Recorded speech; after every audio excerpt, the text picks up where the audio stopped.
All right, friends, it's that time of year again where Andrew and Gunnar meet up, discuss their successes, maybe their shortcomings, their gratitudes for the past year, and that past year is 2023. This is the As Above So Below podcast, and we're going to look ahead later in the show here on what 2024 is looking like for us, what we want in our life, and without it being too formal because life changes. This is the same podcast. However, we are different people now in this moment than we were a year ago and then even a year before. So Andrew, I'm gonna throw it over to you, man. I I have to admit this right off the bat. Your example in my life is super inspiring. And my first question for you is what are you most proud of from your 2023? Well, thank you, Gunnar. That's so nice of you, and I can wholeheartedly reflect that same sentiment back to you as well. Um, 2023, the thing I'm most proud of is the man I've become this year. In many ways, I've taken on responsibility that I to at a new level than what I had taken on before, and it really feels like um, the embodiment of being a man is what I'm most proud of. And it really shows up in all aspects of my life. The, you know, my finances, my personal growth, my spiritual growth, like my relationship to the universe. All these things just have kind of built and stacked on top of themselves. And it's let me step into this man who, I've been reflected back to by multiple people who know me for a long period of time and have just come to know me, that they feel like this presence is like a stable, grounded presence in myself, and that's something that I do truly feel right now. And I feel that's part of what it means to be a man, like not in like the sense like, oh, like, you don't wear your heart on your sleeves, you don't show emotion. That's like not what we're referring to, or what I'm referring to here.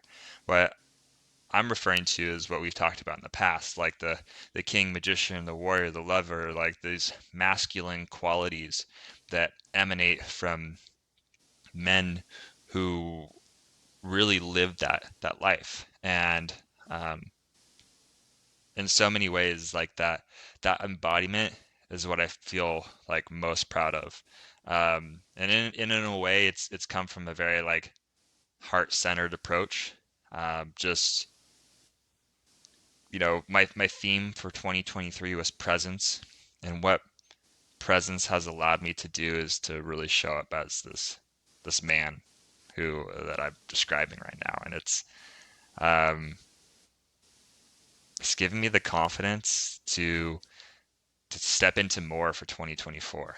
And I'll say what the more looks like for 2024, uh, making it rhyme, right? But that's really what I'm most proud of. And it is perfect that these questions showed up too for our uh, our conversation today, because I have had people who have asked me this, and this is what genuinely has showed up in the past couple of weeks when I've responded to this question. So, um, yeah, that's a big part of it for me. I'm so curious, Gunnar, to reflect the question back to you. What are you most proud of from 2023? So much. There have been so many moments and decisions that I can look back on from 2023 that when we did this last year, I was really looking forward to figuring out how to embody it. And that word and that feeling, that um, lifestyle is love. And how can I love myself more? How can I love my community? How can I love Katie? How can I just step into all of this fully? And I'm really proud to say that I made every step of progress I possibly could in that realm. And that led to me deciding to propose to Katie. It led me to asking her dad for marriage. It led me to buying a ring and planning out an engagement that was a complete surprise to her, and just showing her that, like, a random day in the middle of May. Wow, that dang, we're rhyming hard. We're just dropping bars right now. Ooh, man, Damn. this is good stuff.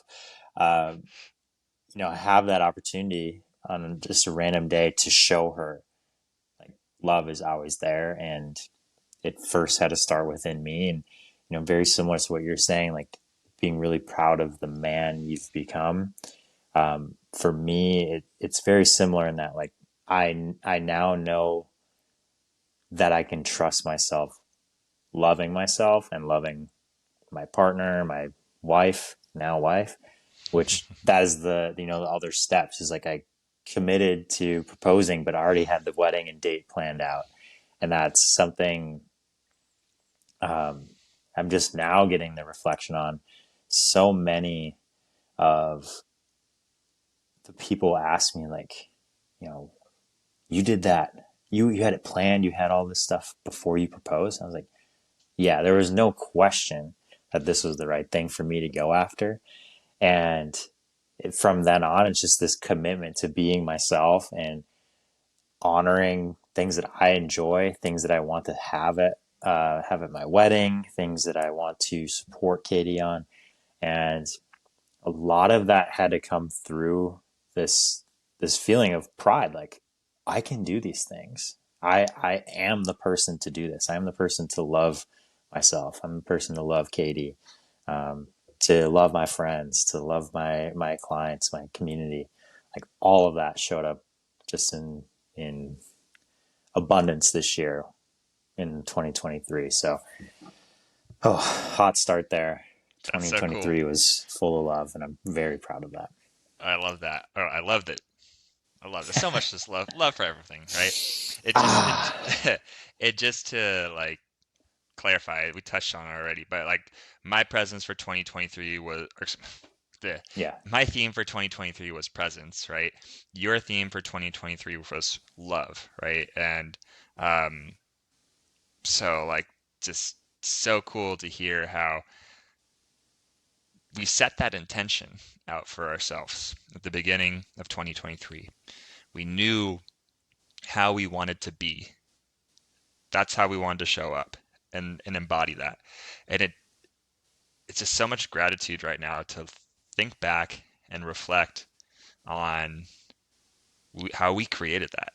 Like we created that in our life. We chose to be more present. We chose to be more loving in every aspect of our life. And, you know, uh, it just is truly a testament to uh, the power of intentionality. And when we choose to place our attention on the things we want, that creates the world that we get. Mhm. Yeah, so I Yeah. love that. Thank you. And yeah, you're a big part of that for me. I I'm already thinking about, like, okay, what does it mean to really be that intentional and step up in that way? For the word you set, presence, for me, love. And it's uncommon for someone in any walk of life, any stage in life, to like be that intentional. And it can be really scary. Like, there were absolutely moments in 2023 where I doubted myself to all nth degrees, right? Like, it was like, are you seriously planning a wedding in 5 months? And you're seriously gonna spend this, you're gonna invest this amount of money into something when it's like unknown, right? There's a lot of that going on. It's like, keep showing up Hmm. and keep believing in that so far that we can reflect back and have this podcast and go, holy shit, that that was more than we anticipated a year ago from what Hmm. could come from it. I Did imagine similar for you. when you were in those moments, did it feel scary or how did it feel for you? terrifying.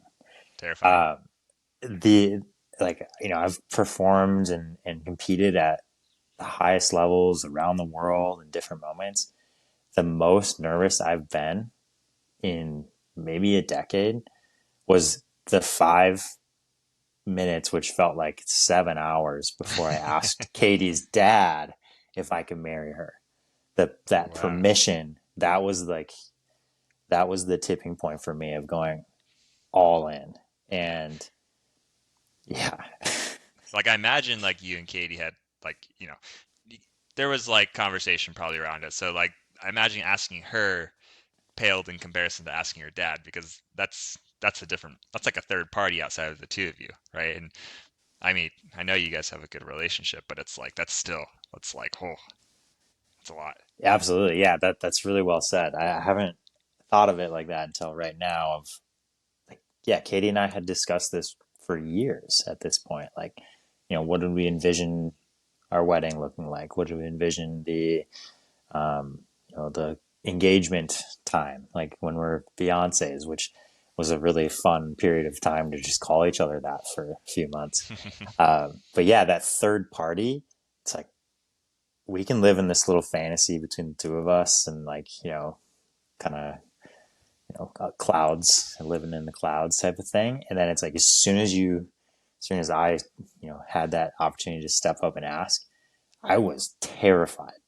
And it was like little micro shakes. My body's like just welling with energy. And as soon as I said something, all of that just like rushed into, we're doing it. We're here. You are loving yourself by doing this because she's the right person. And you're doing it because, she's been super solid for me for a long time.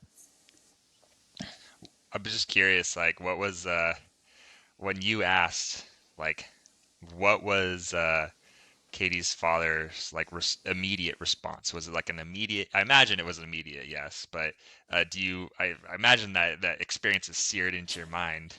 Could you give us a brief little play-by-play on that? Oh yeah, quite comical now that you bring that back up. So I'm in Minnesota visiting him, just me and him, and we did a workout in the morning because I'm training him, and we cleaned up like the house a little bit, and then we went for lunch, and we came back to their house, and it was opening day for the twin season, and we were like kind of watching TV, having little side conversations, nothing too deep, and that whole time like I wish I had an ISO cam on me and like what is Gunnar doing right now? But I'm sitting on the couch and I I ask the question or I bring it up as, can I ask you something serious? Or can I don't know if it was serious or not, but like, can I ask you something of, grand importance? And as soon as I said that, he turned the TV off immediately and he gave me his full attention. And that's something I'll remember for a long time because like the Minnesota Twins are very important to Katie's dad and her family and Katie. And it's like, he can put away these things that are, valuable to him and come back to me and give me that presence and focus. And that, I mean, then I asked the question. I don't actually know what I said. Um, apparently this goes into the engagement too. When I proposed to Katie, I, I was very short with my words, like straight and to the point. And I believe that was the same both instances here. And I'll just share like how this progressed. So I proposed to Katie. She's completely surprised and kind of dumbfounded, like, wait, what? And her immediate response was, "Are you fucking kidding me? Like you had this secret the whole time?" Then she said yes, and we were just elated. Um, but she's like, "I really thought you were gonna talk for like a couple minutes, like you were gonna say a bunch of stuff." And I was like, "No, this is it. This is all that needs to be A said." man of few words. Um, sometimes. Yeah, I mean, we have sometimes. podcasts, and I can be long winded, but Yeah, so that was the experience. Is like I just remember having this like out of body energy just radiating in and out of my space, and then as soon as I asked it, like zoomed in and got really clear, which is like the camera. But um, and then with Katie too, like I was having to think on my toes for the proposal for days, and even the last like 15 minutes beforehand, it was still up in the air as how I was going to go about it. I had the place, I had a photographer and a videographer planted in secret. And then Katie's, she's in a mindset of like, I got to create some content for my business. And I was like, no, put your phone away. You do not need to video yourself eating lunch right now. Let's go do something. And I was like, all right, let's dance in the middle of this park on a random Wednesday in May. And again, she didn't know. And that just, it meant so much to me to be able to create those moments, one for myself, but then create it for Katie as well. That's so cool. Thanks for sharing that. I had heard some of that stories before, but it's fun to hear it again and to see the excitement on your face to get to share it. But I love to. I mean, the fact that Katie's dad like turned off the TV and gave you his full undivided attention, like when you asked him, like that's pretty special, and I imagine it just fed into the magnitude of that moment. Yeah, absolutely. And I've been able to grow my relationship with him um, all throughout the year as well, and that's such a valuable moment that we both have. So very very grateful for that. Proud of all the steps, but grateful for those moments in particular. Cool, man. That's Thank awesome. you, thank you for asking. Yeah, Yeah, of course, of course. I imagine next year you're gonna listen to this podcast and you're gonna appreciate hearing yourself tell that story. absolutely. I'm in this beautiful emotional bubble right now, just feeling it. All right, so I'm gonna take the next question to you in regards to Yeah. 2023, and I'll let you answer this first. Um, so much that you got to enjoy about 2023 and step into, right? But part of that, Hmm. just like a snake has to shed its skin, right, and let go of some things to become the next iteration of itself. What are you letting go of from 2023, or um, yeah, what are you letting go of from 2023?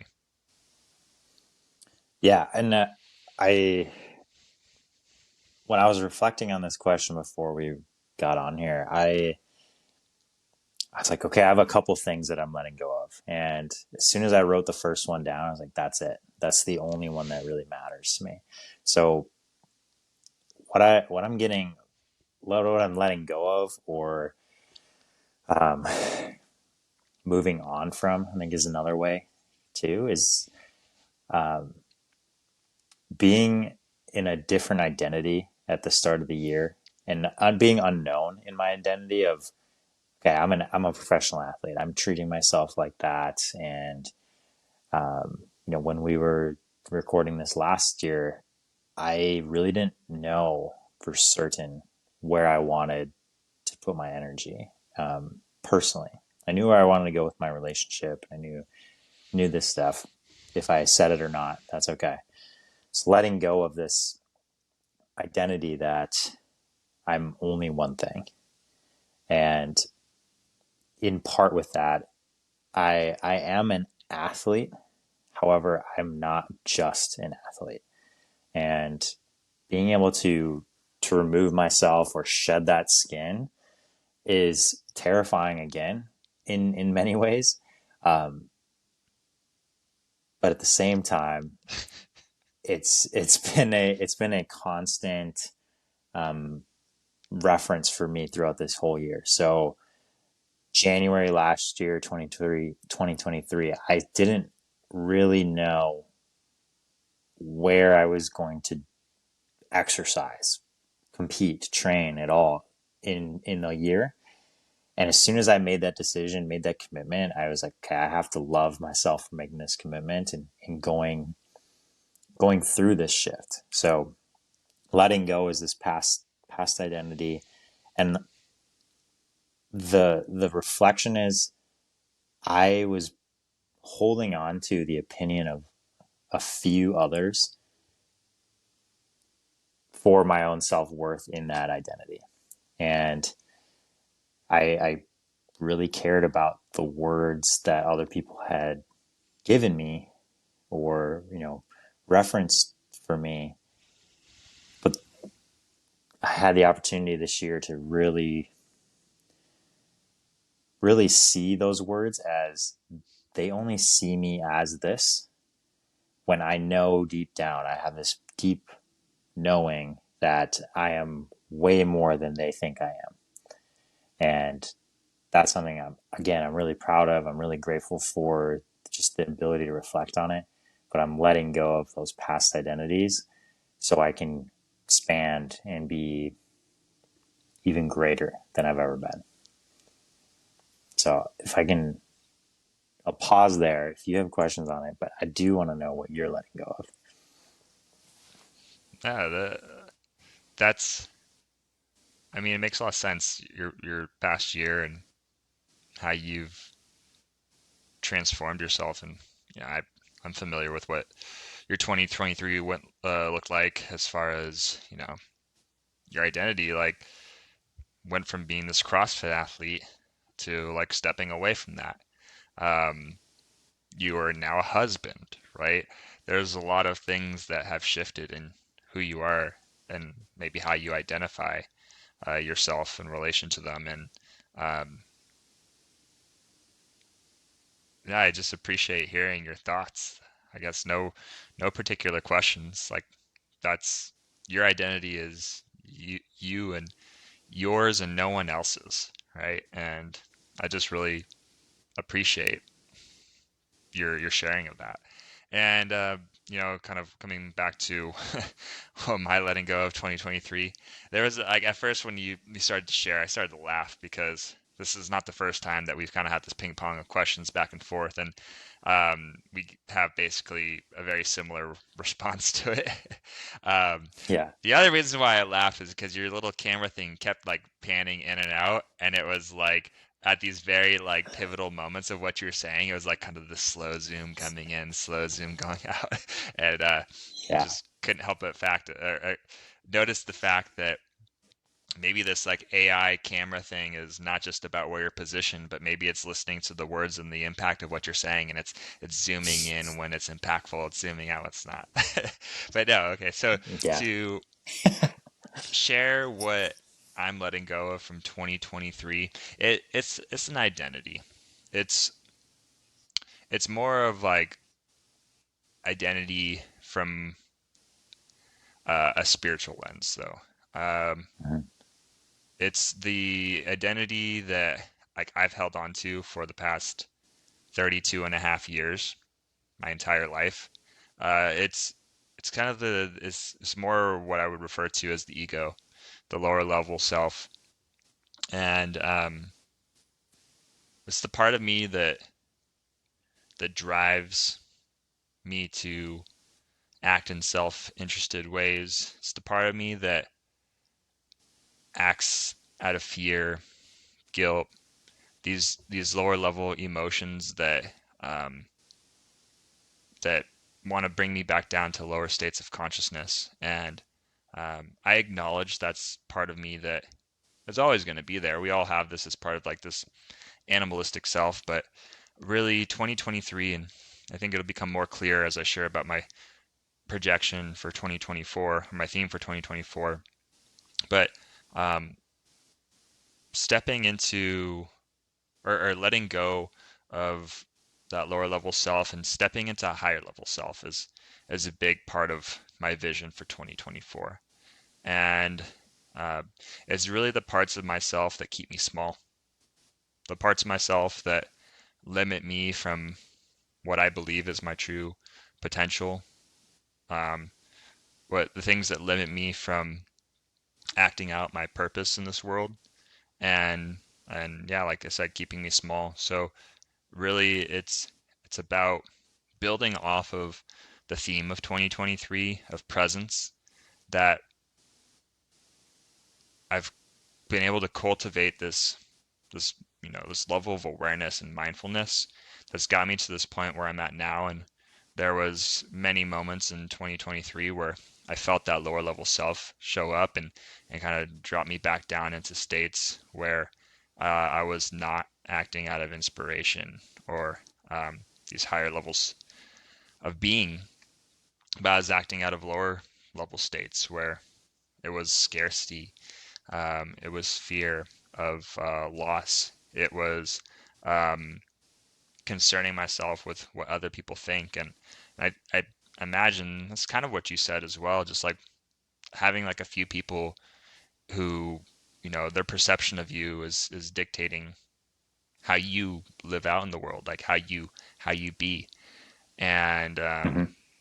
and that comes from a place of usually like judgment or desire to fit in, right? And these things that don't really necessarily serve our higher level self. So letting go of that, those feelings that keep me in that lower level identity, and transcending that into higher states of consciousness is where I want to be. And I feel like 2023 was really the foundation that needed to be laid for that to happen. That's incredibly well put. We've talked a lot in our different conversations around like routines and um, habits, or how thinking, like lines of thinking or paths of thought influence us. I'm curious if there's like one of those shifts for yourself, like going into that higher being, that is like most standout for you, like in 2023, going from that lower self to higher self, or a next level in that progression, that you can go, I did that and this changed, like or maybe everything changed just by investing or spending time with one thing or letting go of one thing. I'd say it was the biggest shifting of a state that has allowed me to yield the most results is shifting into gratitude. And something that my mentor has taught me around gratitude, and I'll kind of get into this in some other aspects of like 2024 projection because it does all tie in together. But Mm-hmm.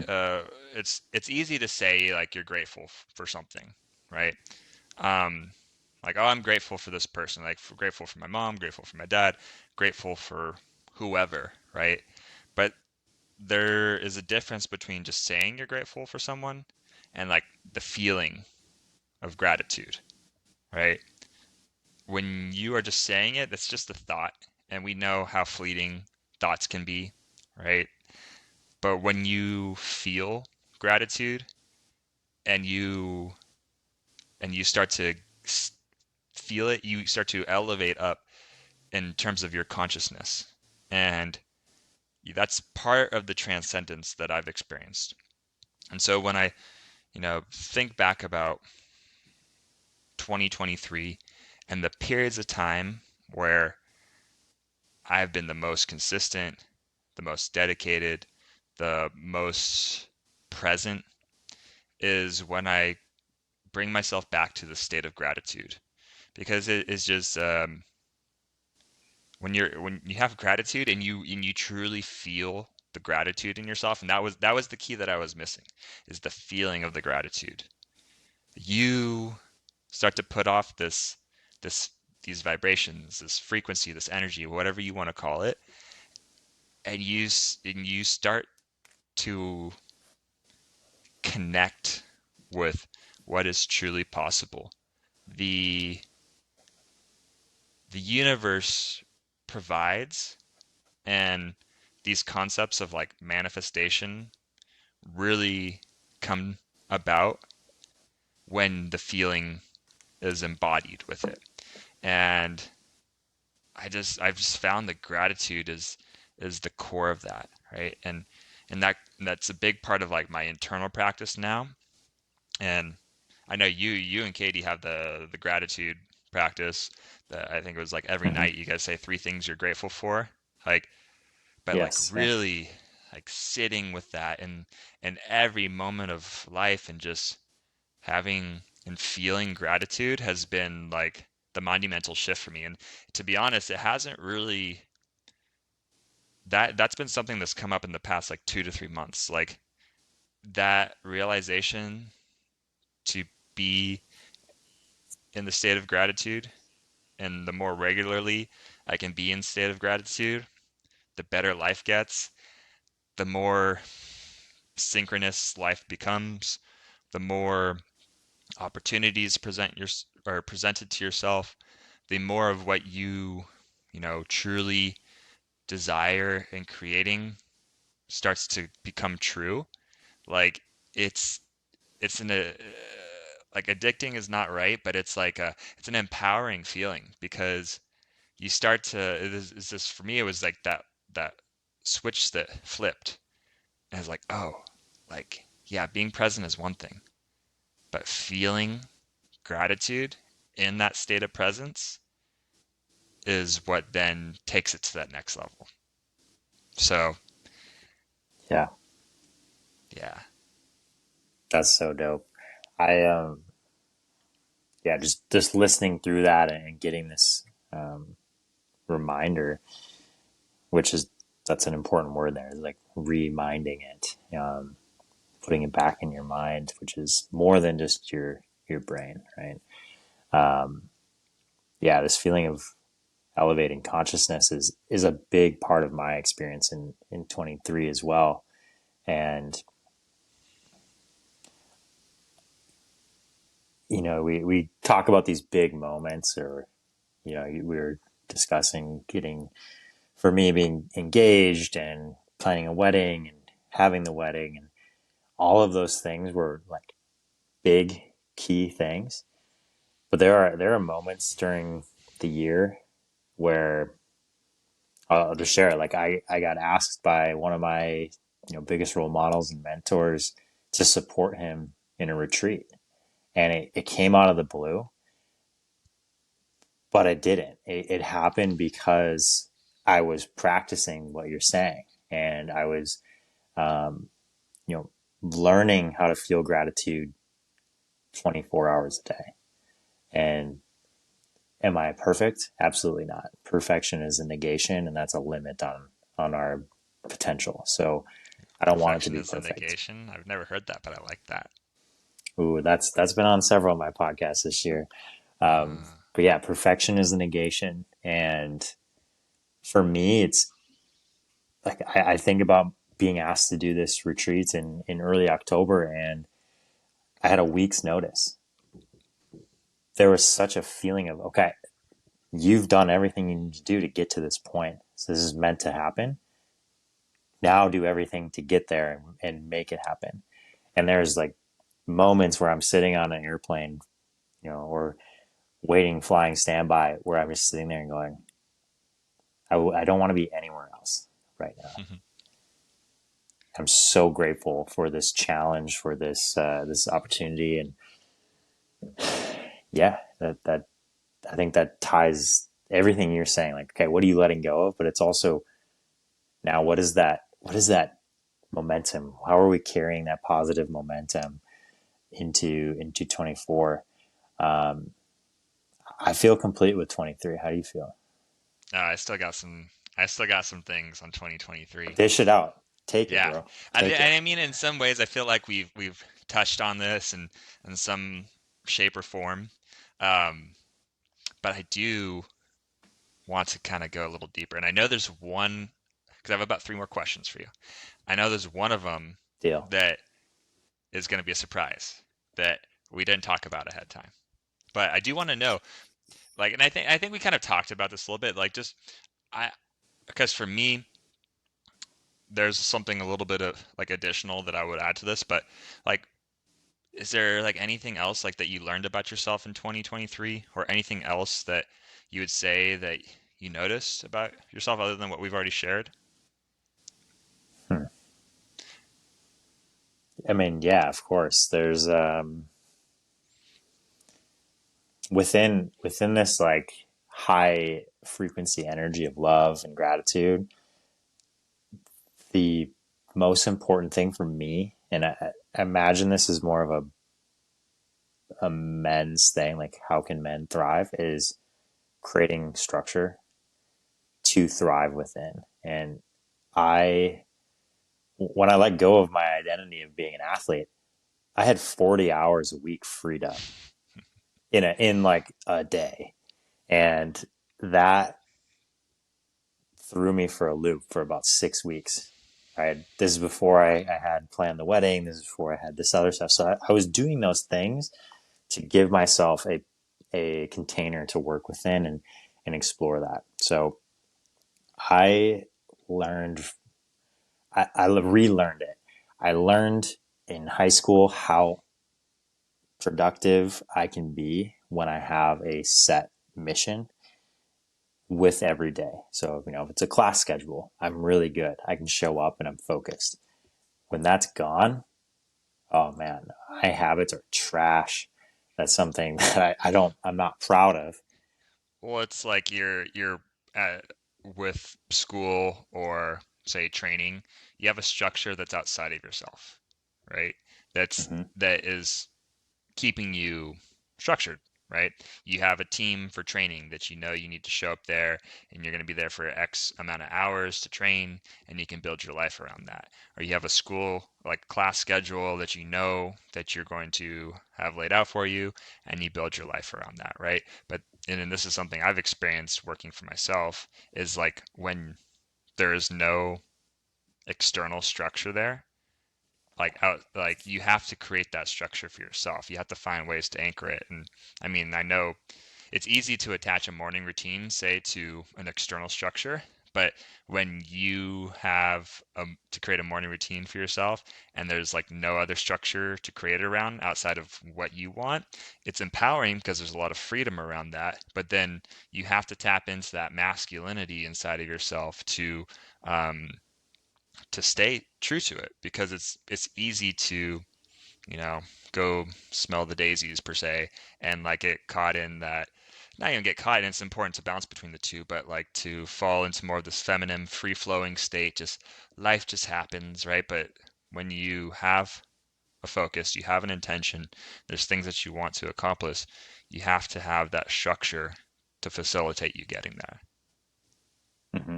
Yeah, and and I like this. This is something I've learned through like the language and story work that I help clients with, is shifting from like I have this happening to me, which is it becomes a permanent. Like I have so much free time. It's like I currently switching it to I currently have free time makes it a lot easier to then pull myself out of those doldrums, like the low energy weeks. Is go, okay, I'm just currently experiencing that, and I learned about myself this year. It's like, okay, I have a month of October started, and I'm on the road till the very end with my wedding, and that felt great. It felt great because I had this structure around like, okay, I can only do this for this long before I need to go to this next thing and to this next thing, and they're all aligned. That's kind of a buzzword. Like I'm aligned to this purpose, but sometimes that purpose can be like short bursts of time. Like, okay, let's go and attack this. And as soon as I'm in that structure, I'm healthier. I sleep better.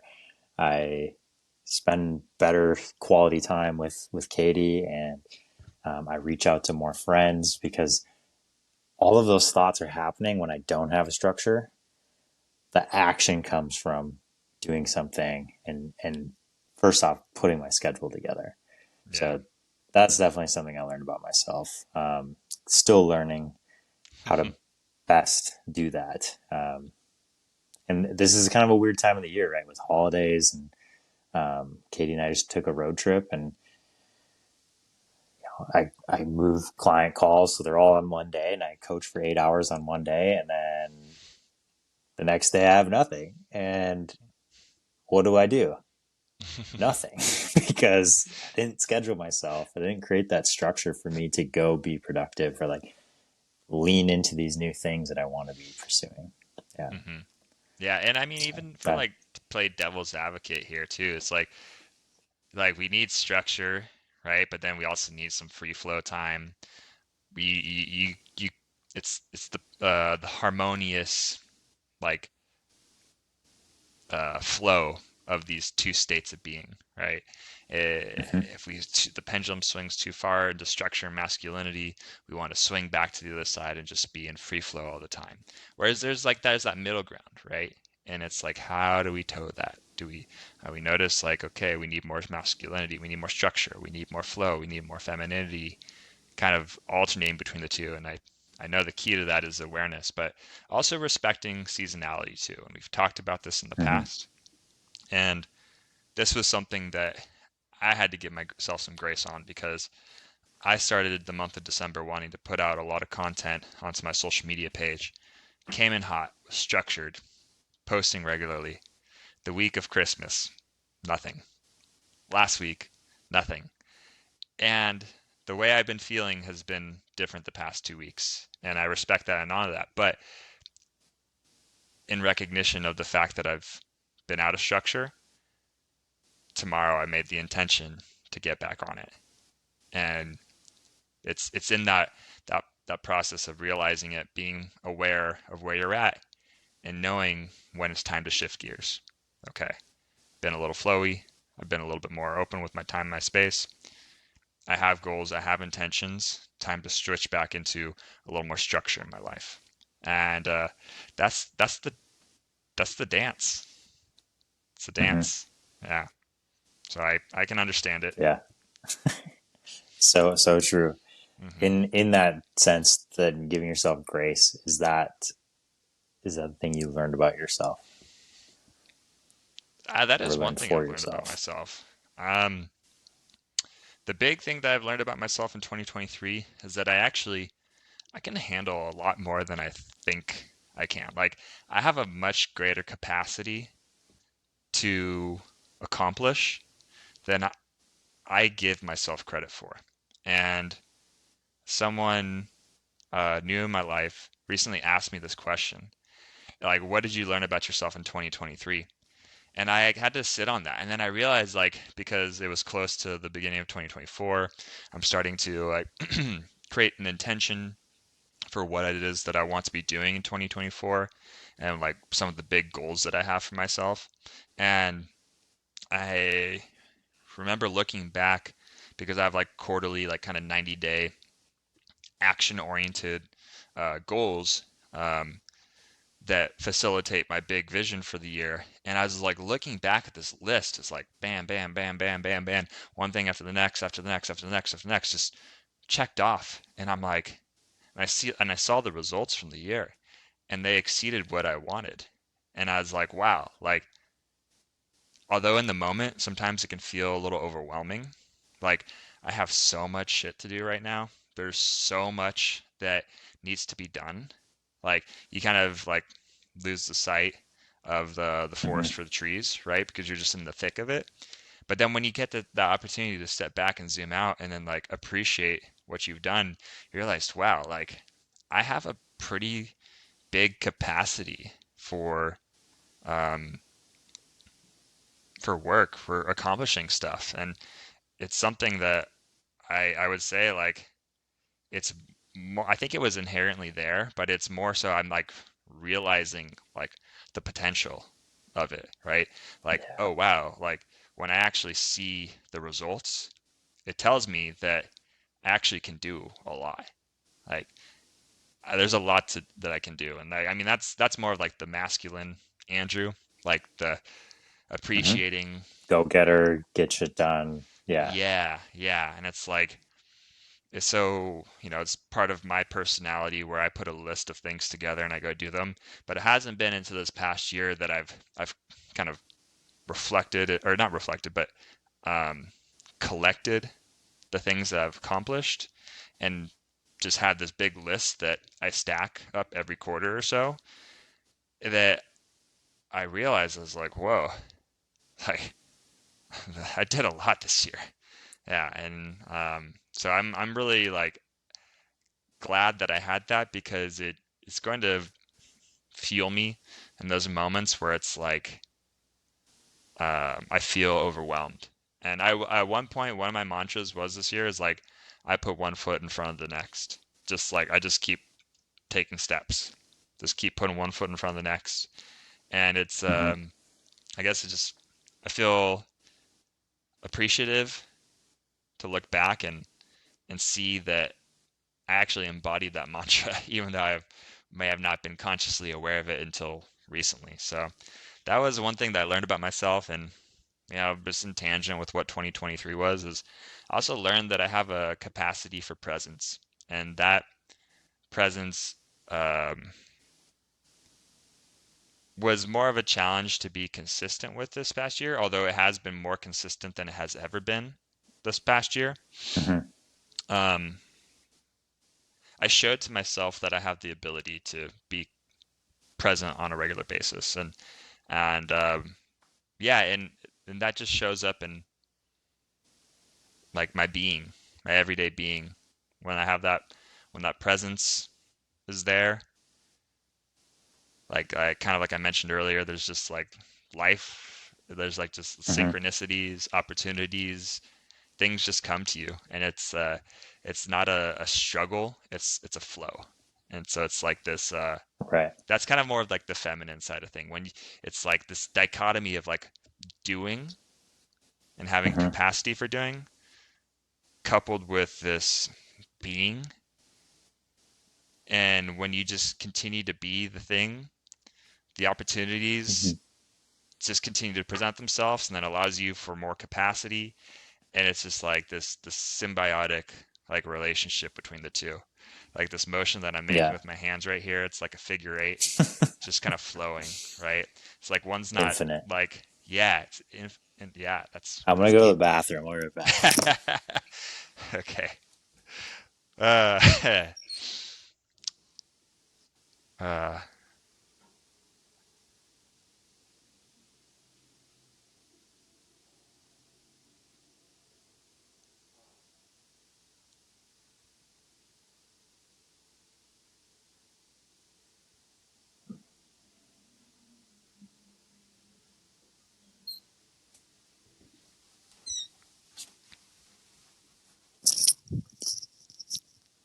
that was quick.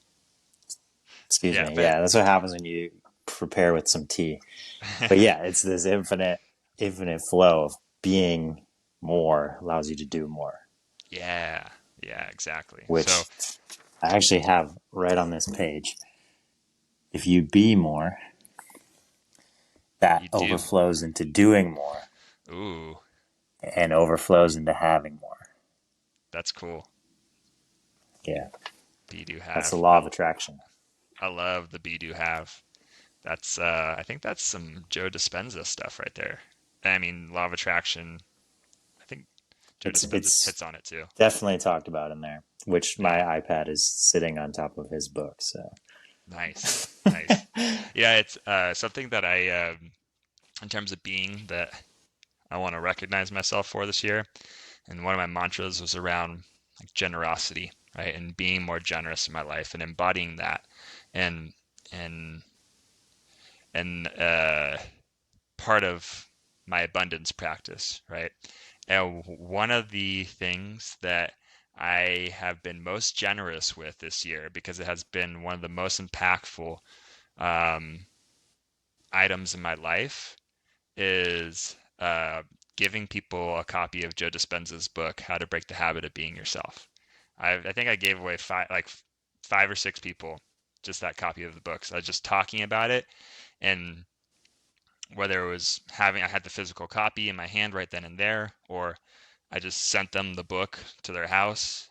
Uh, that book has been one of the most impactful books in my practice of presence. And yeah, just wanted to share that. That's awesome. I love that. I love giving books. I also love purchasing books for myself, which is a habit that's tough when you don't have a lot of space. Uh, I get it.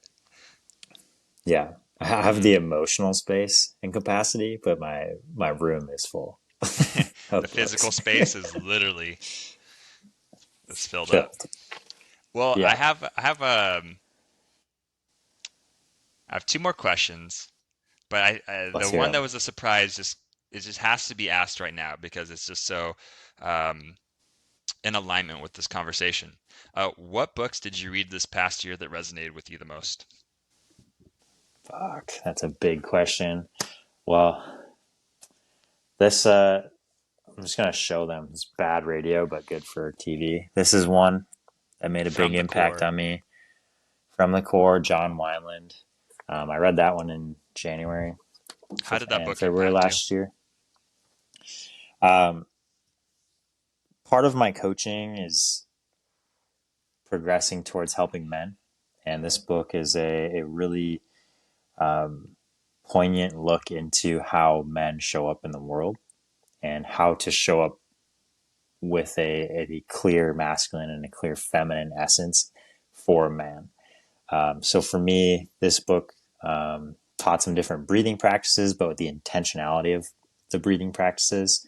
Um, the whole theme for me of love for 2023 is how to love your partner, and ways that we as men can pay attention to how their energy is, to how they're speaking, to be more present with your partner. So that's a big book. Second one, you actually gave this recommendation to me: Rich Ah, Dad, Poor Dad, Robert ooh. Kiyosaki. Um, I actually recommended that not that specific book, but the Cash Flow Quadrant is like another friend of mine recently. Have you read that one? no, you've recommended it to me, but this is where I started. Okay. So All right. I'm Sorry. on path. Good, You're good. good. You're good. Cash I'm Flow just gonna Quadrant keep it rolling. is essential. But yes, keep rolling. Okay. Um, this is a more recent one. Expert Secrets by Russell Ooh, Russell. Brunson. Yep. Um, I'm not all the way through it. However, I don't need to be all the way through it to get value from it. So I've been using that book quite a bit. Um, the one underneath my camera here is Becoming Supernatural by Dr. Mm, Joe Dispenza.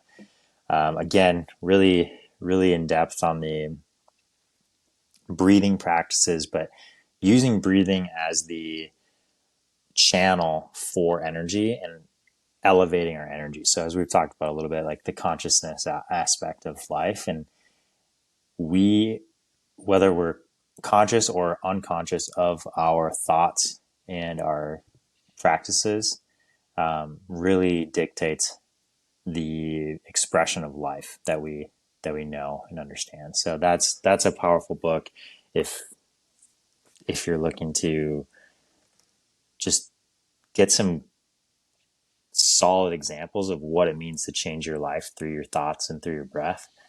And that's a dope book. Um, I've been reading.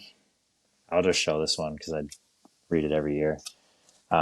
The Book of Five Rings, or The Five Rings by Musashi. Um, this is a sweet one. It's got like a silk cover on it. I bought that for myself last year after having just a paperback for about 5 years. Um, but that one, I read it every year. It's basically a poem book, but written by the greatest swordsman warrior in Japanese samurai history, and it's all about strategy. I think we've talked about it on this podcast before, but yeah, those are the books that really jump out from the year. I'm always reading books. I'm always consuming more than one at a time. So it's hard to remember all of them, but I gave you some really good ones. I love it. Yeah. I love Can it. I spin that to you? Because obviously you've already mentioned Cash Flow Quadrant. I don't know if you read that this year, but what have you read this year No, I haven't read stuck that out? this year. Um, the concepts of that book are pretty well ingrained in my mind. Um, so I actually read that maybe like 5 or 6 years ago. But out of the Mm-hmm. Rich Dad Poor Dad series, that is by far, in my opinion, the most impactful one. Um, this year, the book that had the biggest impact on me was The Levels of Consciousness by David R. Hawkins. Have you heard of him? Because you and I've talked about it, but other Oh, than that, no. oh yeah, that's right, we did. Yeah, his Yeah. that book, the framework that he has created, just he's the leading researcher on consciousness research. He's passed away, but through his books, the framework that he uses to explain consciousness and like the research that he's used um, to basically prove his work has been so helpful for me to create like a mental framework to work around. Um, yeah, that book has been a pivotal part of my my meditative practice, um, and understanding where I'm at in terms of my presence. Like when you connect to presence and you notice a feeling or where you're at on that scale of consciousness, you then have like this tangible or not tangible, quantitative level to recognize yourself at. And then from there, you have a choice to then transcend it or continue to descend into lower levels of consciousness. And so that framework has been huge. I think I've read that book 3 times this year, and I can't say enough about it. If you have a desire to grow spiritually and you are of a type A personality, that book is essential uh, for um, for creating an actionable process around presence, mindfulness, and emotional states. And I found the combination of that book with the Joe Dispenza Breaking the Habit of Being Yourself, where unlike the Becoming Superhuman book, it's a little bit more of a practically oriented book. And it's less of a scientifically, factually driven explanation of mindfulness and consciousness. Um, those two have been essential for me and where I've gone to in 2023. The other book that maybe to many people's surprise I read for the first time this year was The Alchemist. Have you read that? Oh, again, we've talked about it, but I have not read it yet. So my Oh, year looks like it's got some books coming. yeah. The Alchemist. I'm I'm I'm a I'm a nonfiction reader. I Same. usually Yeah. read for information, but the story of The Alchemist was one of the first, I guess you could say, fictional books I've read in a really long time. Just the underlying message was just really powerful, and the way that it was put together in that book was is an easy read, and I really enjoyed it. And in the spirit of generosity and embodying that, I read the book, and I was like, I know exactly who I'm going to give this to, and I gave that to my 12-year-old cousin, who I was like, this is a book that I would love for her to read. So I gave that to her for Christmas. Um, and I don't know when, but I imagine at some point, whenever she reads that, it'll it'll be impactful for her, just like it was Mm-hmm. impactful for me, and like it's been for millions of other people as well. So um, that was another book that I read. Another a book that I read this year. Um, it's kind of a different realm that I spent some time in this year. It's called Spirit World. Um, is the second book in like the 6 or 7 book series. It's pretty dense. It's pretty heavy. If you have any interest in seeing through the quote unquote veil of the Matrix and some having a really different perspective on the world and the reality of how the world operates, I'd recommend that book. But it's very heavy, but it's empowering. With knowledge comes power, and there's a lot of knowledge out there that a lot of powers that be don't want you to understand. And this book dives into it, and you have to go into it with an open mind and um, be willing to accept different notions of how the world is. Um,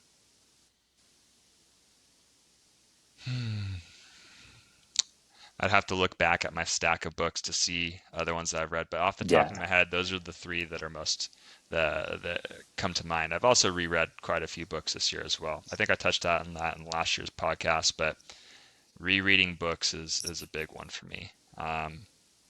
So yeah.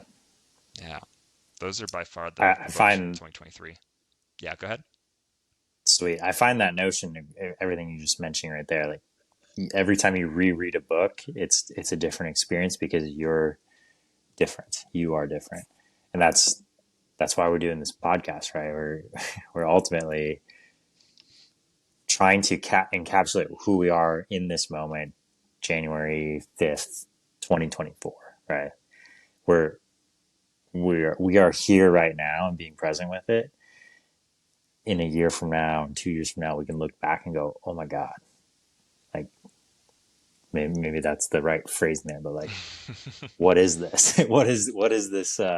Creation. What has come because we've continued to pursue our own development. Um, and that one thing I'm really encouraged about, especially with this book idea, is like, I have the Book of Five Rings. It's really very simple to read, but the meaning of it changes because I have different perspectives, different experiences, and I imagine that's very similar for you. Like you go back to books because it's like it meant something to me then, Hmm. and then you reread it, and it's like, okay, it meant this then. Now, what does it mean, or how is it growing with me? Hmm. And that's the true test of a good book. Um, and in the same way,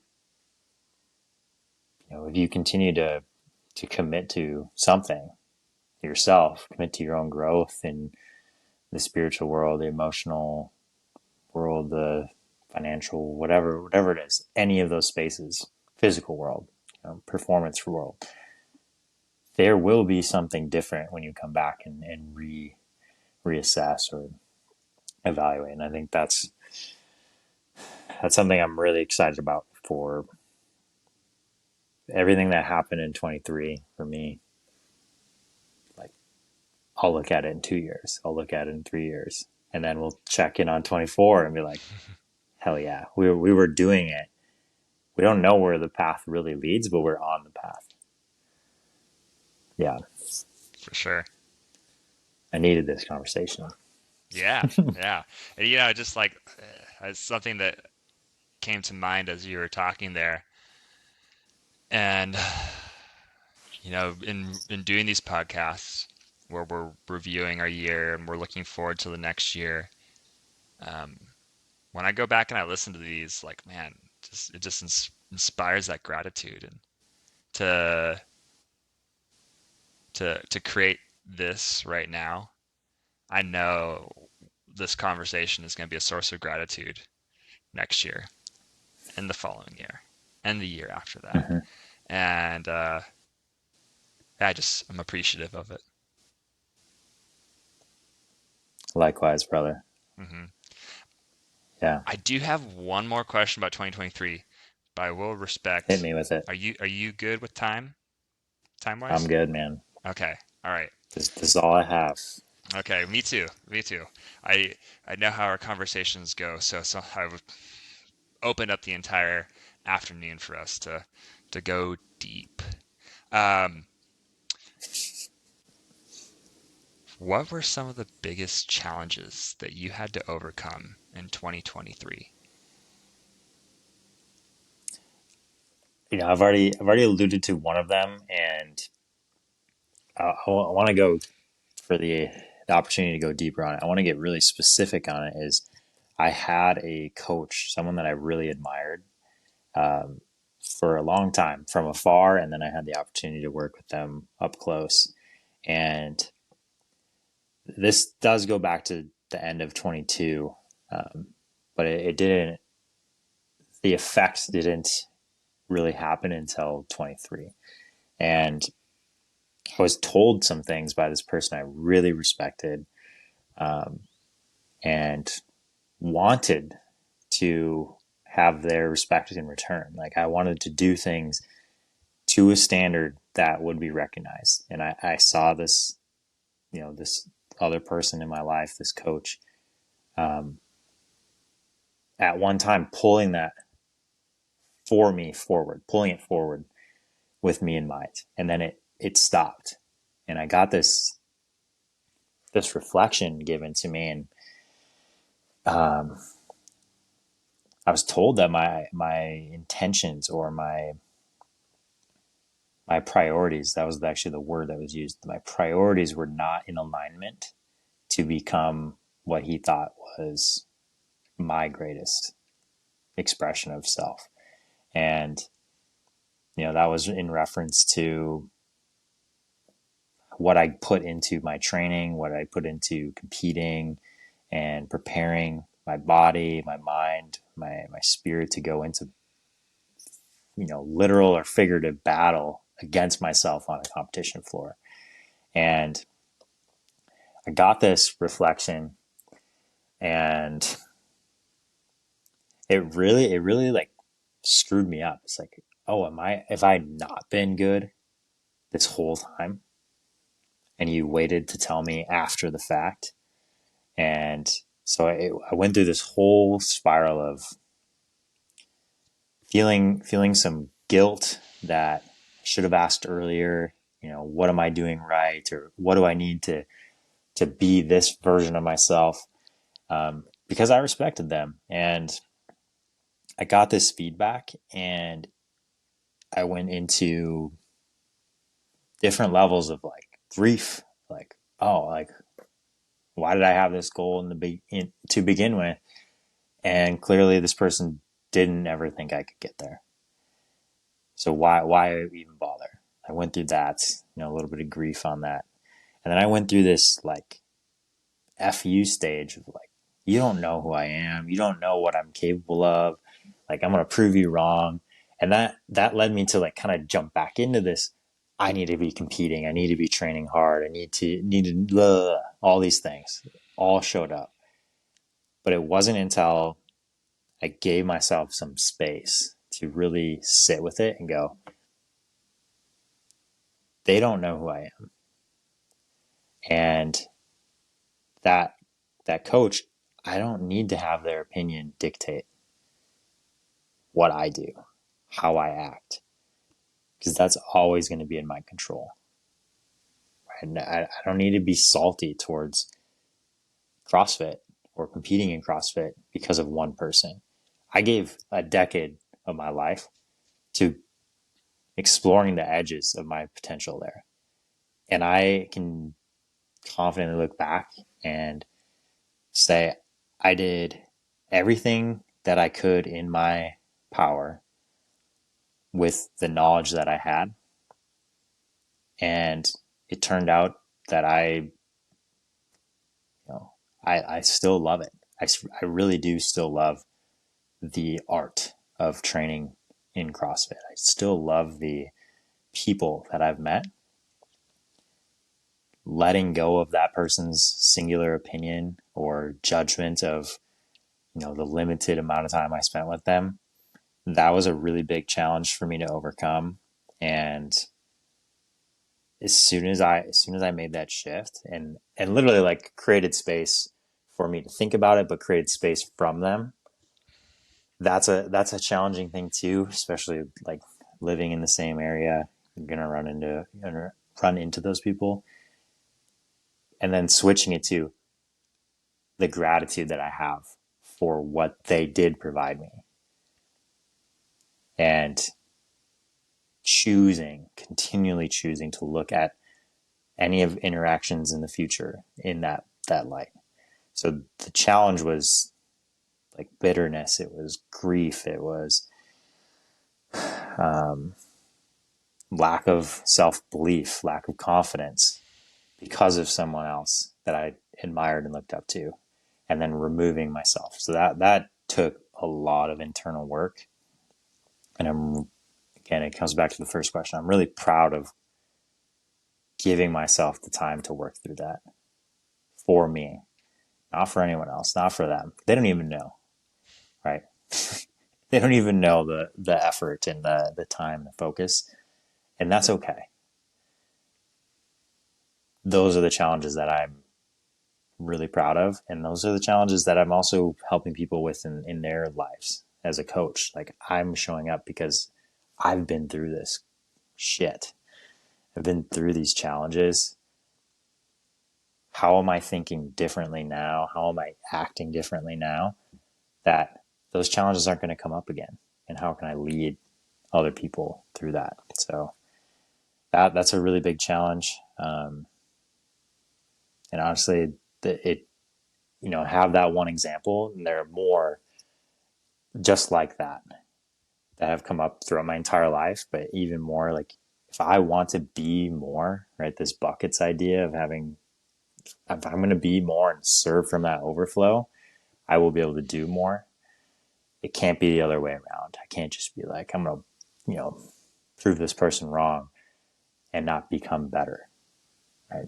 So that's definitely it. And I had a little bit of preparation for that answer. I did not anticipate speaking it in that light. So thank you. You're welcome. Thanks for sharing. That's, yeah, relationships and the just like relationships that you have certain expectations around, and then when those expectations come short or they're not met in some kind of way, it's like you said, it's kind of like a grieving process. Like, it's a some type of a death, whether it's literal or figurative in terms of the relationship dying or the actual person dying. You have to go through that grieving process, and uh, hearing you share that experience, like I couldn't help but relate in a different context, because that was one of the biggest challenges that I had to overcome in 2023 as well. Um, some of it is just like around like accepting heartbreak, like learning how to like let go, not in an apathetic way, but in a way where you have to create space for yourself to continue to live your life. Like, to detach from past relationships was probably the biggest challenge for me. Um, there were still components of, like, for me, where my past relationship I was still holding on to, and um, the full release didn't happen, and it wasn't on my decision, and having to be okay with that. And it, in a sense, like similar to what you said, not because of, for me at least, it wasn't because of anything that I I did, or when I think it's because of who I was being, and what I was. And I've I imagine a lot of times, when you start to step into something that challenges someone's current concept of reality and state of being, and it forces them to have to grow and question themselves, which I imagine, when a lot of what this person might have said to you was a projection outward from themselves, and maybe coming from their lack of whatever it might be, and because they saw it in you, and whether they're conscious of it or not, sharing what they shared as a coping mechanism to deal with their smallness, right? And um, accepting that's part of you know, a human nature is this lower level self that we have to deal with, and sometimes that comes out of people, and it it comes out and it negatively impacts um, other people in the world. Like those words become little knives that can cut deep, um, whether or not someone might be aware of it or not. And but choosing to realize that's kind of part of who those people are, and that's part of their journey, whether or not they become aware of it and choose to grow above it and become something more than that, that's them. But ultimately, we're left with ourselves and how we then choose to pick up the metaphorical pieces and put ourselves back together and move on. And when we put those pieces back together, we're using super glue this time. We're coming back stronger than we were before. And um, I'd say the most challenging part is to do that out of love as opposed to spite, and to love someone for where they're at and accept them for where they're at, and understand that it's part of our human experience to move on from that. But ultimately, it opens up the space and the bandwidth for bigger and better things to come through that are more aligned with us and who we want to be.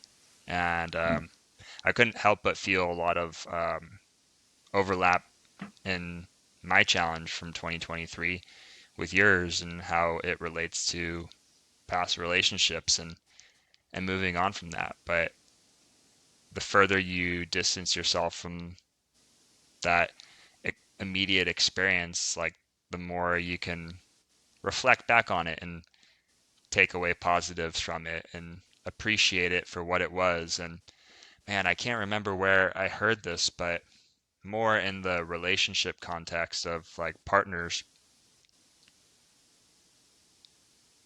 when people refer back to past relationships, exes, old friendships or whatever, there's usually like that moment of separation, or that moment where you're like, you realize that this person doesn't want to be with you, or you realize that this friend did this thing to you and it's like it hurts. And that's all you can remember about that relationship. But prior to that moment, there may have been hundreds, if not thousands, of moments with that other person that were positive, that shaped you to be who you were, or who you've become, I mean, and um, were a part of your life, right? And there can be a lot of positives from those relationships that we choose to forget in spite of that one negative moment or whatever it might have been that ultimately created the separation or the division. And what I realized is that you can acknowledge that moment where there was that separation, and simultaneously appreciate all of the other aspects even prior to that were there. Because I mean, more of an intimate relationship standpoint, a lot of that love that was shared, it happened, and it existed, and there was a lot that I learned and I became because of it. And I would not be the man who I am today had I not gone through that experience. And just, even though I'm no longer attached to that relationship, I can look back on it and appreciate it for what it was and what it's allowed me to become. And I'll almost like look forward to the future with excitement, because it's it gives me more clarity on what it is that I want and what it is that I desire, and how that next relationship will look in the future. So, albeit a little different from what you shared, that was like the biggest challenge for me, and that was something that took almost a year for me to fully come to terms with.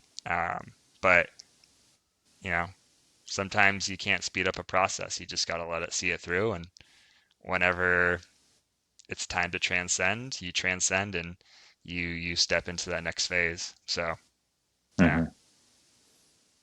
So true. Yeah, and I feel I feel this compulsion to say this. Like I got over this single conversation and how it affected me, and how I carried that for a while. Um, and yeah, I can look back and speak positively for everything that did happen. Like you're mentioning, like all of those emotional connections, the trust that I had for this person grew from something. So can I be grateful for those moments? Can I be um, can I speak from those moments rather than the single one that you know pushed me off my path for however many weeks? But yeah, like Hmm.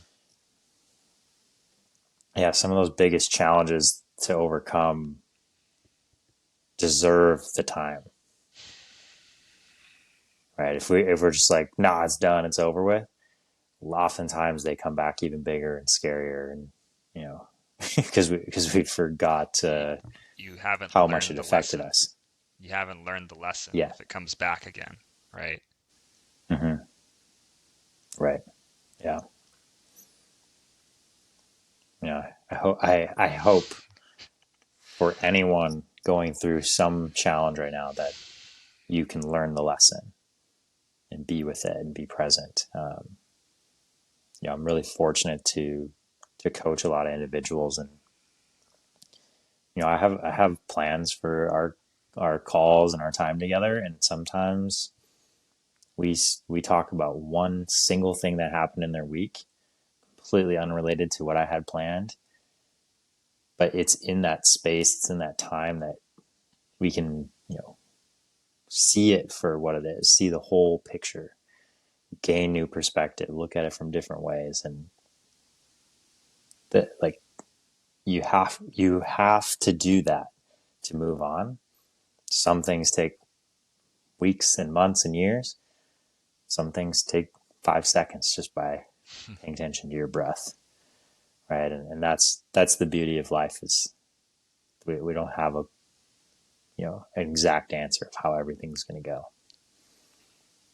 Hmm. Yeah, that's that perfection creeping back up again, right? Mm-hmm. Or that notion of it. Yeah. Well, I feel complete about 2023. I don't know about you, Gunnar. As I said it about 45 minutes ago, um, I now feel even more complete. Thank you for pushing me on those questions. Yeah, as always, I'm ready. Let's see You're you're 2024. you're Let's welcome do it. because I think the desire to ask you those questions came from a place of wanting to share my experiences around them too. So thank you for being accepting and open of that. All right, 2024. Dun dun dun. Thank you This is for the fun everyone part. listening. Yeah. So also, yes, thank you if you are listening. Um, Thank you, future Andrew and Gunnar, if you are listening, for um, being so awesome. And That's right. yes, and anyone else listening, thank you for being awesome because we're like an hour and a half into it. And if you are uh, listening to this, then we know we like you. You're a Hmm. special person. I would go to the extent that we love you We love you. That's unconditionally. unconditionally. Yes. You could be judging the hell out of us, but we don't know because this is a podcast, Yeah. and I don't know how to look at the comments. We Maybe turned in the the future I will. yeah, yeah, it's all right. It's okay. It's all good. All right. So 2024, projecting out to 2024. We're already like 4 or 5 days into 2024, but we are just getting started. It's also a It's a leap leap year. year. A year, yes, exactly. It's a Yeah. leap year this year, so we have an extra day Hmm. this year, 366 days. So an extra day to live out excellence. With that being said, Gunnar, what is your theme for 2024? What do you want to embody going to this year to allow yourself to step into a greater state of being? Thank you for asking. I traditionally have picked one word as my intention for the year, as my North Star, and just couldn't do it this year. Just could not pick one word. For whatever reason, it was meant to be two. So I sat with myself right around Thanksgiving and then continued to work through, okay, what are those parts of myself that I want more of? And that's going back to those buckets, right? Like if I can be more of this, I'm going to do more. And I want to do more of these things, and then I'm going to have more at the end. And then that's where I got these two words from. So the first one is consistent, which I have on my board because the second word's on there. I'll wait. But consistent, for me, that really means doing things on purpose frequently. And this is also letting go of, the have to from someone else's opinion or someone else's idea, but doing things that are going to continue to build myself up. So last year, love, I had this container of like, how do I embody this, and then how do I show it? And this year, it's like, okay, I figured it out. I figured out how to love myself, and I want to be consistent with that. And that looks like building a fitness and health practice that I enjoy and doing that consistently. It looks like paying attention to finances and doing that consistently. It looks like um, creating space to clear mental and physical blocks. So sitting down, being consistent with meditation, being consistent with breath practice, being consistent with journaling. So having these things in mind is super important to me because my life was really consistent, but that structure was somewhat given to me because I had a season to train for. I had a game to prepare for. I had all these things, and I was consistent because of those external structures that we talked about an hour ago.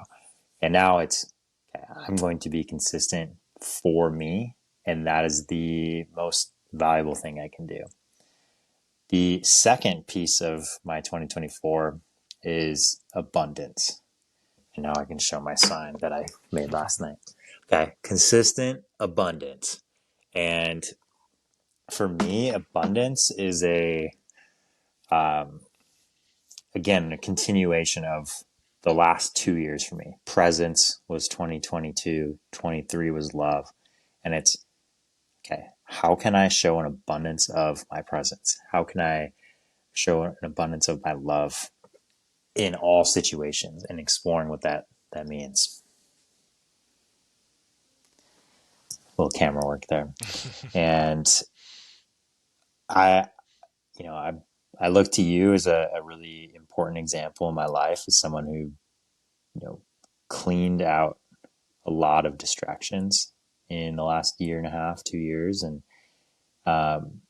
put yourself in a place where you can be abundant. And I want more of that for myself. So it's abundance in finances. Like I grew up, didn't know how to manage money.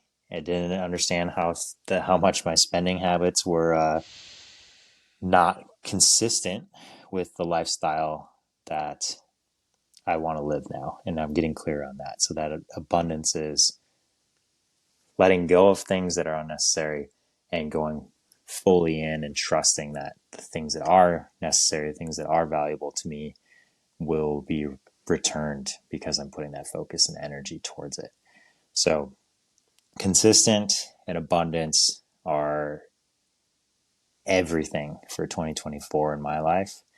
And I'm really excited to look back in a year from now and go, thank you for choosing these, and thank you for putting in the time and being consistent and choosing abundance. So that's my 2024. I love it, man. As always, thank you for asking, and I'm Of glad we're here to course. do this. Yeah, What do you got? What do you got? man. Oh man. So well, I Did I just take like yours? want to no, but I just want to like sit with just what you just said there. Like Oh, wow. what you just said was so beautiful, and you know, you are an extremely intentional man, and when you declare what it is that you want, you bring it forth into your life. And I'm so excited for you to step into that and to be that person that you know is consistently showing up and lives an abundant lifestyle. And I, I already see it for you. Like I could just visualize it for you and see what that looks like. And I'm just excited for you because abundance has been a huge theme in this past year of my life. And when you get to be in that state, like it's amazing. And I know you are going to embody that and be in it. And I'm just excited for you to have that experience. So just want to recognize what you just said there before I share what I have to or what I'm going to share. My theme for 2024 has a similar flavor to it, slightly different. My theme is a single thing. It's not two, but there's no rules here. My theme was dedication. So dedication is a little different, and I didn't actually have my theme until this morning. There was in my journaling practice this morning. It was just my normal journaling practice. Wasn't necessarily for this call, but um, thinking about 2023 and how present I was and how much I was able to level up this year in the things that are important to me was huge. And it felt like I just dipped my toe in the water. There was moments where there was consistency, and then there's moments where there wasn't. And in reflection of what I've been able to accomplish this year, I realized that there was the piece that was missing was a dedication. And the dedication is less around trying to accomplish. It's the dedication to being. And there's a lot that I want this year. I want to make a lot of money. I want to build a lot of wealth. I want to have a lot of experiences. At the root of all that is what we've been talking about today, the be, do, have, right?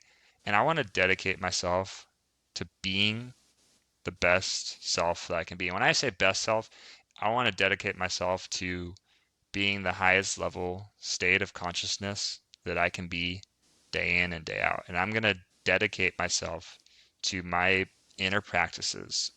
That's journaling, that is meditation, and that is gratitude.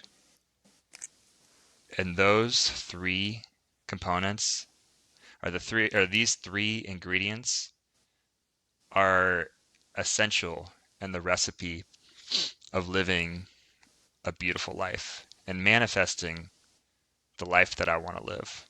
Um, my mentor said it so beautifully in a call that he did not that long ago. And he said, manifesting is purely co-creating with God. You can say God, the universe, Great Spirit, whatever you want to call it. But manifesting is purely co-creating with God. And because it's so easy to get caught up in the I want to make six figures this year. I want to have $1 million this year. I want to X, Y, Z. But we so easily forget about how to be, right? It's another little rhyme there for us. But in seriousness, the being is the key. And when you can dedicate yourself, or when I believe that when I dedicate myself to this process, because I just dipped a toe in it, but I'm gonna just jump all in, right? I see 2024 being a year of exponential growth. My my objective goal, I was able to accomplish it by 4x last year. And I'm looking to 4x that same goal again this year. But I know that's just an outcome. That's just a result. That's the have, right? Mm-hmm. What's super or way more important is that being. And so I'm dedicating myself to being that motherfucker every single day this year who shows up intentionally, consciously in every moment of his life. That's 2024 for me.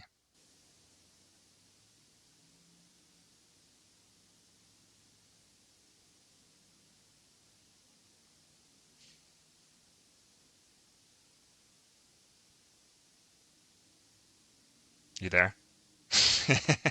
Well, I'm there.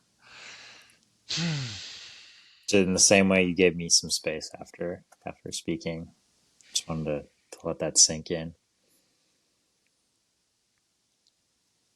Let that well spring itself. It's already tapped. So I just dipped my toe into the water. Now we're just jumping all in. Yeah. Yeah, and I mean to like elaborate, abundance is part of how I want to live this year. I want to Mm-hmm. embody the gratefulness, like the gratitude that we mentioned earlier, like really feeling and being in that state, emotional state, being in like a state of generosity. Um, and I mean, I actually put these down and I would like to share them because I feel like they're mantras that I've created over the past couple of months that I feel have been Mm-hmm. really essential in this leveling up right now. And that's where I've felt a lot of shifts in 2023 is the past couple of months. So I want to embrace challenges in my life. I want to stand in my truth and stand for what I believe in. I want to invest into myself and I want to choose who I invest into around me. I want to build deep and meaningful relationships. And I want to realize my creative capacities and inspire others to do so as well. These are part of what I am sharing in my mantras every single day. And in the finish, because I did touch on this earlier, to kind of complete how my manifestation process has been, or just sharing my manifestation process and what I've learned to be helpful is that one is the meditation, right? The slowing down, the being. And in that meditation, there's recitement of mantras, but it's not just the saying of the mantras, it's the feeling of the mantras, the visualizing, putting myself into the state of the mantras already having been created or they're already true, right? Feeling and being in the state of that already existing, even though it's not. It might not currently be in this exact moment of reality. Two, journaling, because journaling is the key to gratitude, which is the third step. because with journaling, there's this self-reflective process, and it's more of like a reflective journaling process as opposed to something different. It's going through and journaling and recapping the days, the weeks, thinking back to the everyday moments that I've had throughout the week. And it has been in those journaling practices that I've actually realized that the mantras that I recite and practice feeling and embodying are actually coming true.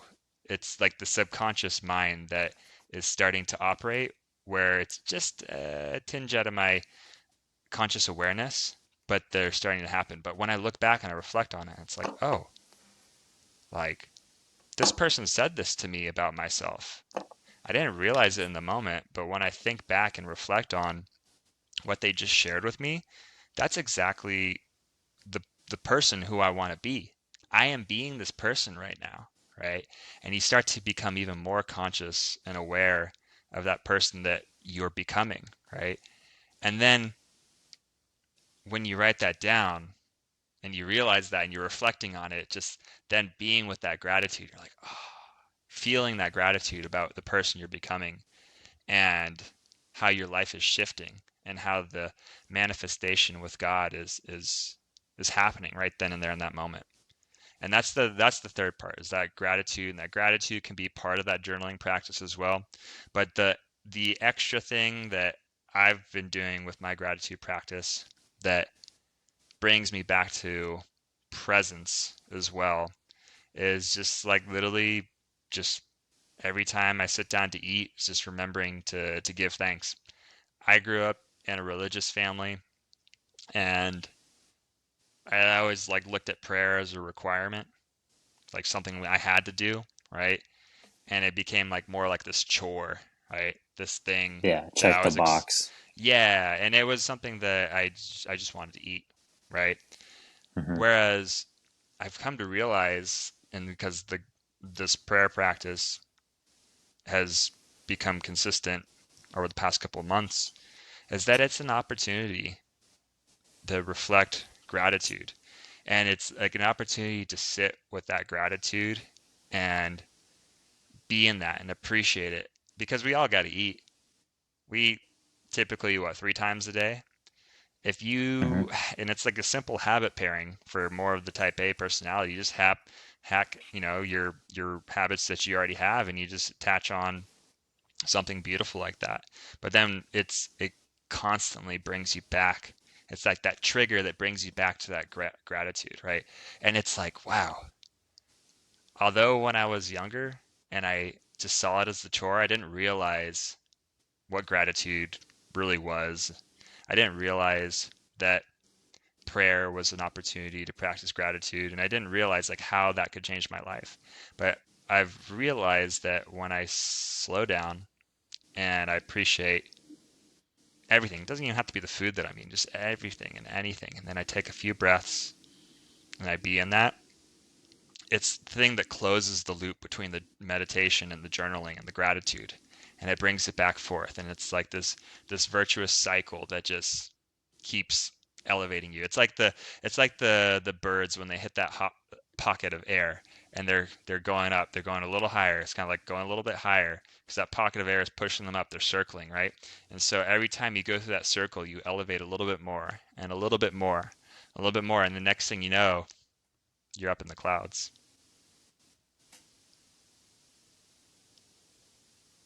It's all there. Yeah. It's all there. So Yeah, I fired up right now hearing that. Do you mind reciting those mantras again? yeah, yeah. I want to embrace challenges in my life. Or because these are not in the tense that I actually recite them. I will share them right now and how I actually recite them. As one, I'll go through and actually recite some of my abundance mantras, and one of them is around money, right? Hmm. So I choose to, um, I can never say this word, amorphitize? Like, what's it when you make an inanimate object like a human?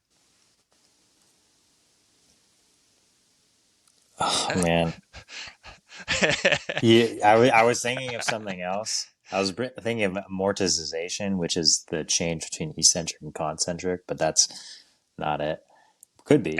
Anyways, Um, there's the and anthropomorphize. yes, anthropomorphize. Yeah, Yes, yeah. I anthropomorphize money. So I said I have a great relationship with my friend Money. Money loves to hang out with me and surprise me in serendipitous ways. And no joke, as I started to recite this mantra, that month, like about $1,000 came to me. And one of the most serendipitous ways that it came to me was I found money, like about almost like $100 on the street, just like $100 on the street. And it's like, pick that up and you're like, wow. It's just like, it just comes to me in the most serendipitous ways. And when I say that, I get excited because I'm like, ooh, like, how's money going to come into my life next? Right. Hmm. Um, Another one is I see opportunities to be generous to others and I take action on them without a second thought. So the moment I recognize an opportunity for generosity, I act on it. I consistently invest into myself and choose who I invest into around me. I am seen and heard by the world, and I take a stand for what I believe in.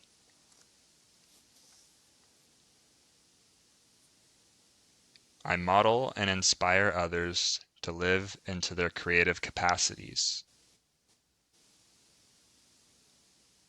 I embrace opportunities to overcome adversity in my life, and I pursue them with vigor.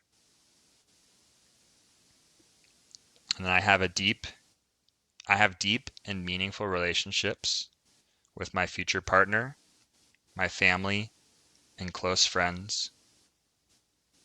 And then my last mantra is really just gratitude. And I say, thank you, God, for allowing me to realize peace, joy, and abundance in my life.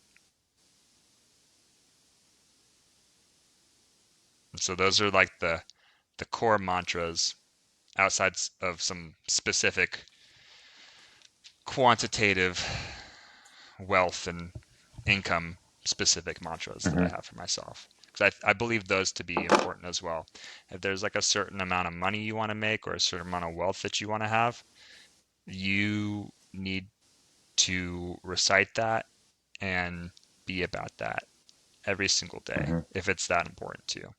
And right now in my life, like building wealth and abundance is that important to me. And I'm dedicating myself to the inner process of manifesting that. Hmm. Yeah, I think it's really important to like you don't just say it once and it's done. Hmm. Like manifesting takes specific and deliberate effort, and that's the piece right there. You got to feel it. Like Yeah. I, I I teach a lot of mantras as well, and yeah, it's the dedication. Like if you want to feel it, you have to go there. Hmm. You have to be specific. You have to be directed. And it's like, excuse me, my mentor shared some of these practices with me and really hit on the emphasis of feeling it and like visualizing it, right? Um, and I was like, that was the missing piece for me. And it took him like almost 7 years of like consistently being in this practice before some of the first things that he ever talked about actually like really manifested. And it's like we can't control when it happens, but we can Hmm. control the being and the process of embodying it, right? There was something else on that thread that I was going to share, but it'll come back to me. It's all there. Yeah. I Hmm. mean, it's Oh, yeah. Like, go ahead. well, I was just going to say the part that is kind of like the feeling and the emotional embodiment of it. It's the, it's the, it's kind of like I think this is easy for you and I to relate to this metaphor, but with sports, right? You have sports visualization, right? Hmm. You create a specific image in your mind of what you want to accomplish on the field or on the hockey rink or in the CrossFit competition, wherever you're Yeah. competing at, right? And you see that and you visualize it, right? And you see it in your mind, right? And I think a big part of manifesting with mantras and meditation is where you are really actually creating that visualization in your mind of what it is that you want. And so you start with connecting with all the senses, like the what does it look like? What is it you know, what does it sound Smell, like? taste, sound. Yeah, Yeah. all that stuff. And then you attach like an emotion into that. That's where like the missing piece is. And so Hmm. it's really being with it. It's not just like, and this is the part that I can't stress enough, just really being with the thing that it is that you want and and literally just taking yourself to a new place. It's like you're like literally brainwashing yourself for good, and Yeah. then Yeah. next thing you know, like, you know, like silly, not silly, but new age concepts like if you think it, then it'll happen, actually become true. But in a sense where But it's it's actually not think it empowering. once. Yeah, Yeah. exactly. It's never think it once and it happens. It's think it so clearly, so in depth, um, that it's in your energy being. It's not just in your mind, Hmm. right? It's got to be everywhere. Hmm. And that's, I think that's like the part of like the brain and the mind that um, can be so hard to grasp in our society where we're so objectively driven, um, where it's like, I need to see the science. I need to see the facts behind this thing before I can believe it. But if you're waiting for the facts and the science, then you're always going to be behind. Like the world Yeah. starts in the mind. The universe is all like is the mind, right? And Say, yeah. when we realize that our consciousness has a direct role in the way the world unfolds for us, when we start to positively influence our consciousness with visions of things that we want, that becomes the world that we see and that becomes the reality that we live. And it's one of those things where it's easy to say, but when you start to slap together the practice and the techniques, and then you start to see how things unfold in your life, and it actually starts to come together in a way where, holy shit, like the things that I'm desiring are actually coming to fruition. And it's from this process it's makes life just so empowering. It's so empowering, and that's where everybody has this power to do this, and it's everybody has to go through their own journey to get to this place where they realize that they can create the reality that they want, but it all starts in one place, up here in the mind, right? Hmm. So that's what I'm Or dedicated. the That's mind. The my mind is everywhere. Yeah, that's what I'm dedicated to in 2024. Yeah. So, oh man, Hmm. I'm excited, Gunner. Yeah. Yeah. Again, I feel this compulsion to tell a story very much related to this. I had a guy who I'd never met get referred to me this year, and I sat down with him, had a conversation, and he was going through some massive challenges, and I don't even know what he was told about me. I don't know anything like that.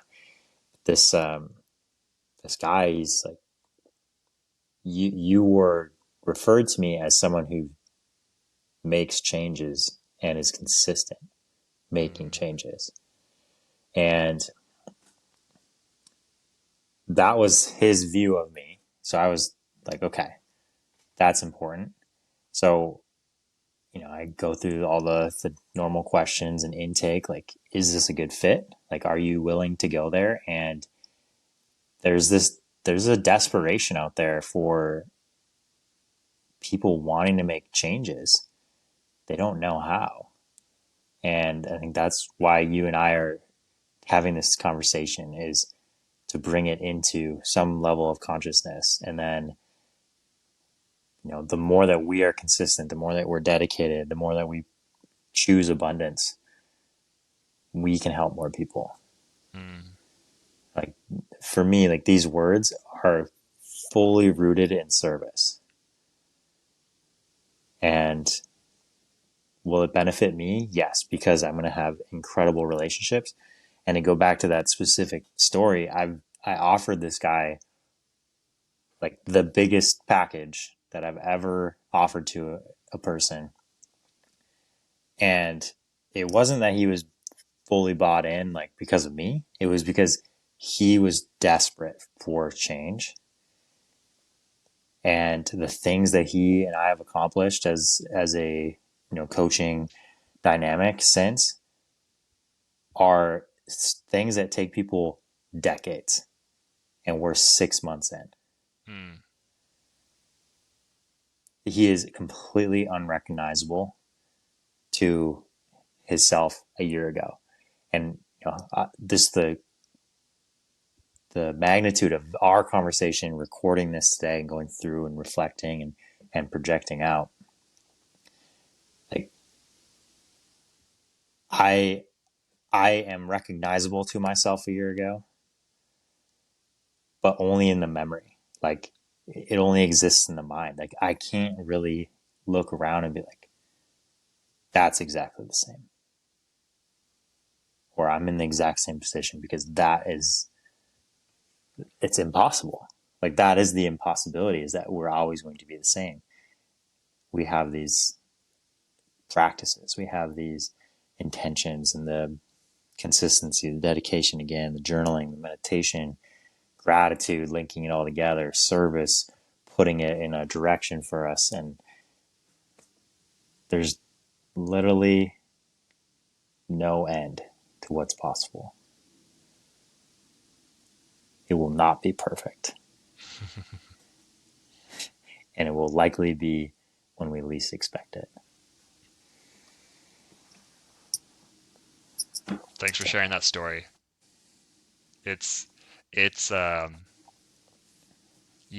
on the right path when you get feedback like that from other people who are, you know, even though he didn't know you directly in the moment at that when you were first in that consultation, someone else knew you as this guy, the guy who, I forget exactly how you said it, but like creates basically consistent change in people's life, right? mm-hmm.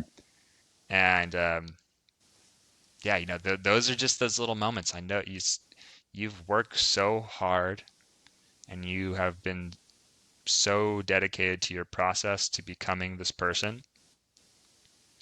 And when you get that kind of feedback from someone observing that, and it was not solicited, but just given to you, like that's those little moments, like similar to that I've experienced recently in my life, that I've realized in reflection with my journaling, have been so powerful. And yeah, just want to appreciate that story that you shared, because it's an integral thread to what we're talking about here, and then having that gratitude and appreciation for the fact that you are recognized for what it is that you've become, and continuing to recognize you for who you're going to be, in the future, because you're right. Right now, who you are is different from who you were last year. Right now, who you are is going to be different who you're going to be next year. And that's because we're making that conscious choice. We are choosing growth and evolution of ourself. And we are inspiring and motivating other people to step into that same place. And I cannot, or I can say wholeheartedly right now, is that this reality that we are creating, regardless whether it's in our business or our personal life or whatever, and showing what's possible in the world is what's needed. It's whether it's being of directly in service or indirectly just through demonstration of what's possible. Like, this is the ripple effect that's going to create the new world that is going to be a beautiful place for everyone to live into, and is going to be a place where society transcends to these levels of consciousness that we're talking about, right? But we are the ones who are initiating this process and stepping forward, and we are we are the ones making this happen. And it makes me very optimistic and very excited about the future when I come back to this place, and I learn what's possible and I see it happen, and just filled with appreciation and gratitude right now.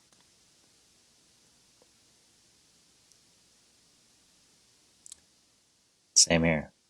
Same here. Yeah. Deeply. Yeah. Well, Gunnar, is there anything else you'd like to say? I love you, Andrew. Thank you for doing this. I love you too, brother. Yeah. This is this is our third year of Year in Reflection, our third time doing Year in Reflection, and I really appreciate this. I really do. So thanks for Mm-hmm. making the time out of your full schedule and stepping away from potential time with Katie and clients and other stuff to make this happen. And man, I'm just like so fueled right now with energy. Like, I feel like I'm like vibrating right now. Yeah, I'm doing the same, and we're fucking 2,500 miles away from each other. Yeah. Yeah, yeah. We'll have to make another trip out. Hell yeah. Yeah. And I need to make a trip to you guys one of these days too. Out to, out to Tennessee. Let's do it. Yeah. Let's do it. Okay. All right, brother. I think it's time that Thank you, we Andrew. I'm gonna end this wrap call. it up. We'll land the plane. Land the plane.